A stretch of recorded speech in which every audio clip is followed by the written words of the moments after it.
২৪-এর গণঅভ্যুত্থানকে ব্যর্থ করতে সব ধরনের আয়োজন সম্পন্ন হয়েছে উল্লেখ করে জাতীয় নাগরিক পার্টি এনসিপির আহ্বায়ক নাহিদ ইসলাম আশঙ্কা জানিয়েছেন, নিজেদের মধ্যে ঐক্য ধরে রাখতে না পারলে দেশে আরেকটি 1-11 আসবে। বিকেলে রাজধানীর কৃষিবিদ ইনস্টিটিউটে জাতীয় যুব শক্তি আয়োজিত জাতীয় যুব সম্মেলনে প্রধান অতিথির বক্তব্যে তিনি বলেন, প্রতিশ্রুতির বাস্তবায়ন না হলে কোনো রাজনৈতিক দল ক্ষমতায় যেতে পারবে না।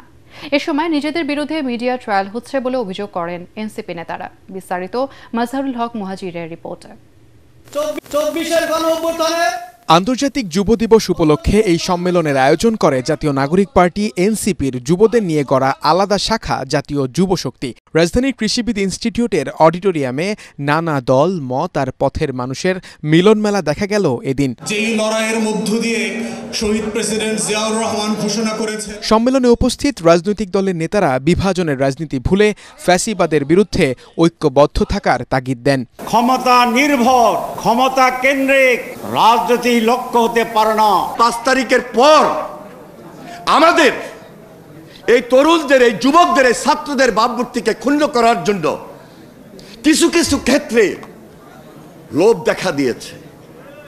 লোভের ঊর্ধ্বে উঠে দেশের প্রয়োজনে যেহেতু রাজনীতি করছি, সম্মান এবং দেশ সেবাকে প্রাধান্য দিয়ে সেই টার্গেট নিয়েই আমরা এগিয়ে যেতে চাই। এ সময় আগামী জাতীয় সংসদ নির্বাচনে অংশগ্রহণের ব্যাপারে আবারও নিজেদের বক্তব্য স্পষ্ট করেন এনসিপির নেতারা।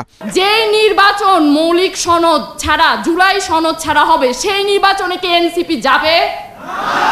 যে নির্বাচন একটা দলের জন্য হবে, যেই নির্বাচন জনগণের জন্য হবে না, সেই নির্বাচনে এনসিপি যাবে? বার্তা খুবই স্পষ্ট। ইলেকশনের ডেট ঘোষণা হয়েছে, ফেব্রুয়ারিতে নির্বাচন হবে। ফেব্রুয়ারিতে নির্বাচন হবে না। যদি ফেব্রুয়ারিতে নির্বাচন হয়, আমার যে ভাইয়েরা শহীদ হয়েছিল, রক্ত দিয়েছিল সংস্কারের জন্য, একটি নতুন সংবিধানের জন্য, তাহলে কবরে গিয়ে তার লাশটা ফেরত দিতে হবে এই সরকারকে। নির্বাচনের সময়সীমা নিয়ে আমাদের আপত্তি নাই, কিন্তু সংস্কার এবং বিচারকে পাশ কাটিয়ে নির্বাচন হলে সেই নির্বাচন বাংলাদেশের মানুষের কাছে গ্রহণযোগ্য হবে না। সম্প্রতি কক্সবাজারে এনসিপি নেতাদের পিটার হাসের সঙ্গে বৈঠক, এমন গুজবের বিষয়টিও উঠে আসে এনসিপি নেতাদের বক্তব্যে। কড়া হুঁশিয়ারি দিয়ে দলটির নেতারা বলেন, আওয়ামী লীগের মতোই এখনো মিডিয়ায় নগ্ন হস্তক্ষেপ চলছে।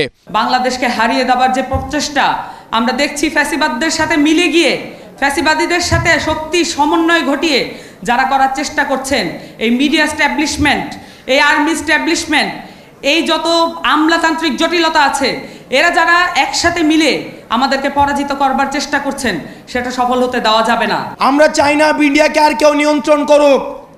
হাসিনা যেভাবে মিডিয়াকে নিয়ন্ত্রণ করেছে, বাণিজ্যিকীকরণ করেছে, বিভিন্ন অলিগার্ক শ্রেণীর মধ্য দিয়ে মিডিয়াকে নিয়ন্ত্রণ করেছে, সেটির অবসান ঘটুক। শুধুমাত্র মিডিয়ার বুমটা ধরিয়ে দিয়ে আপনাদেরকে বলে এটা দিয়ে হচ্ছে আপনাদের জীবিকা অর্জন করেন।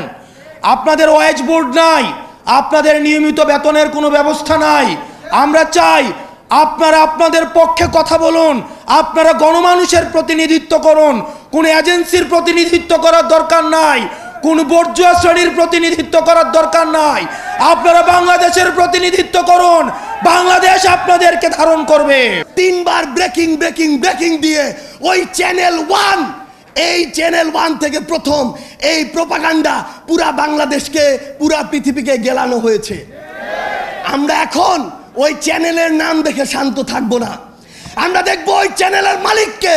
আমরা দেখেছি ওই চ্যানেল 1-এর মালিক হচ্ছে গিয়াসউদ্দিন আল মামুন। আমরা দেখবো ওই গিয়াসউদ্দিন আল মামুনরা কার ছত্রছায়ায় এত বড় প্রোপাগান্ডা করার সাহস পায়। আমাদেরকে মিডিয়া কর্মীরা এটা পর্যন্ত বলেছে, ভাই আমরা কনফার্ম উনি দেশে নেই, কিন্তু উপরের চাপ আছে, আমাদেরকে ব্রেকিং দিতে হয়েছে। আমরা সেই সকল head of multimedia, head of news, ওই প্রডিউসার, ওই মালিকদের বলতে চাই, এই বাংলাদেশে এসব অপকর্ম করে আপনারা আর পার পাবেন না। আর আমরা ছাড় দিব না ওই গোড়ায় গিয়ে আমরা হাত দিব। এ সময় দলের আহ্বায়ক নাহিদ ইসলাম বলেন, গত 1 বছরে পূরণ হয়নি অভ্যুত্থানের প্রত্যাশা, তাই ঘোষণাপত্রে ছাড় দিলেও জুলাই সনদে 1 বিন্দুও ছাড় দেবে না এনসিপি। আমরা নির্বাচন চাই, নির্বাচন গণতন্ত্র ভোটাধিকারের জন্যই আমাদের লড়াই ছিল। যদি রাজনৈতিক দলগুলো, রাজনৈতিক শক্তিগুলো নিজেদের মধ্যে জাতীয় ঐক্য ধরে রাখতে না পারে, দেশের স্থিতিশীলতা নিশ্চিতে নিজেদের মধ্যে ছাড় দেওয়ার মানসিকতা তৈরি না হয়, ফলে আরেকটি 1-11 আসবে। কারণ আমরা ইতিহাসে এটাই দেখেছি যে গণ অভ্যুত্থানের পরে নতুন বাংলাদেশের প্রতিশ্রুতি আমরা দিয়েছি, যে গণতন্ত্র প্রতিষ্ঠার, বৈষম্যহীন বাংলাদেশ প্রতিষ্ঠার প্রতিশ্রুতি দিয়েছি। অন্তর্বর্তী সরকার যেই প্রতিশ্রুতি দিয়ে, যেই শহীদের রক্তের উপর দিয়ে প্রতিষ্ঠিত হয়েছে, সেই প্রতিশ্রুতি আদায় না করে এই সরকার যেতে পারবে না। এর আগে কর্মসংস্থান, চাকরি, নিরাপত্তা ও সুবিধা সহ নতুন বাংলাদেশের 7 দফা যুব ইশতেহার ঘোষণা করেন যুবশক্তির আহ্বায়ক তরিকুল ইসলাম। যেখানে সংসদ ও রাষ্ট্রীয় প্রতিষ্ঠানে যুব সমাজের কণ্ঠস্বর বলিষ্ঠ হবে। মাসহারুল হক মুহাজির, এটিএন বাংলা, ঢাকা। সবাইকে অসংখ্য ধন্যবাদ।